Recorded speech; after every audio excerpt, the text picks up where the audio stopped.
Tak ada rasa nak patah balik Ipoh? Oh tak ada. Ipoh? Apa tu Ipoh? Aik! Okay guys, so sekarang kita ada dekat tengah-tengah bandar Kuala Lumpur guys. Oh, Kuala Lumpur. Okay. Madam, perasaan korang dah sampai dekat KL ni. Macam mana? Apa perasaan korang? Okay. Apa perasaan kamu dah datang KL ni? Kamu rasa, kamu yakin tak kita boleh berjaya kat KL ni? Perasaan datang KL saya goyang mula-mula goyang. Tapi saya yakin abang. Jangan yakin dengan saya, kamu yakin ke? Yakin. Tempat kita ni boleh meletup tak ni? Boleh meletup. Confirm meletup? Confirm. Sekarang tak? Tak nak, hari first day orang KL ni, first day nampak kedai kan? So kita ada dekat tengah-tengah bandar raya Kuala Lumpur ni. Kamu rasa macam mana? Happy tak datang sini? Ui, happy bang. Tengoklah kamera. Happy. Betul happy? Serius happy. So apa kamu rasa tengok kedai kita tadi macam mana? Apa perasaan? Boleh go tak boleh go ni? Ui, saya rasa boleh go ni. Confirm letup Yakin? ni. Confirm betul? Tak ada rasa nak Yakin. patah balik Ipoh? Oh tak ada. Ipoh? Apa tu Ipoh? Aik! Dia dah lupa lah daratan dia dah tak tahu asal usul dia mana. Saya memang IC 14 bang. Oh dia IC 14 mak orang dah.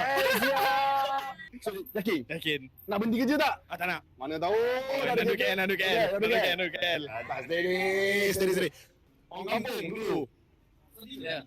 03 tapi pernah kerja kat KL. So hari ni dah datang KL, kita sekarang berada di tengah-tengah bandaraya Kuala Lumpur. Ada tak apa-apa yang kamu boleh janjikan pada saya? Saya janji. Di tengah-tengah bandaraya Kuala Lumpur ni, apa yang kamu boleh janji kat saya ni?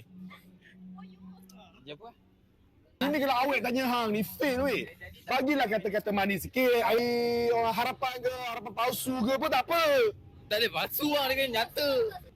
Apa yang kamu boleh janjikan pada Saya saya? janji saya akan buat yang terbaik lah di Opposite to KL. Itulah yang kita nak dengar. Benda yang paling simple pun tak boleh jawab. Oh, itu ke? Fail lah dia ni orang kampung ni. Orang Kelantan memang sini ke? Kelantan Ini dia. yang Kelantan. Dulu pernah kerja KL, lari balik Ipoh. So sekarang balik KL balik. Apa hal hang ni? Saya yakin kena duduk KL ni tempat kerja yang lama. Biasa merantau kan. Ni tempat lama. Dulu kerja sini kan? Tak. Sudah masuk. Tapi media.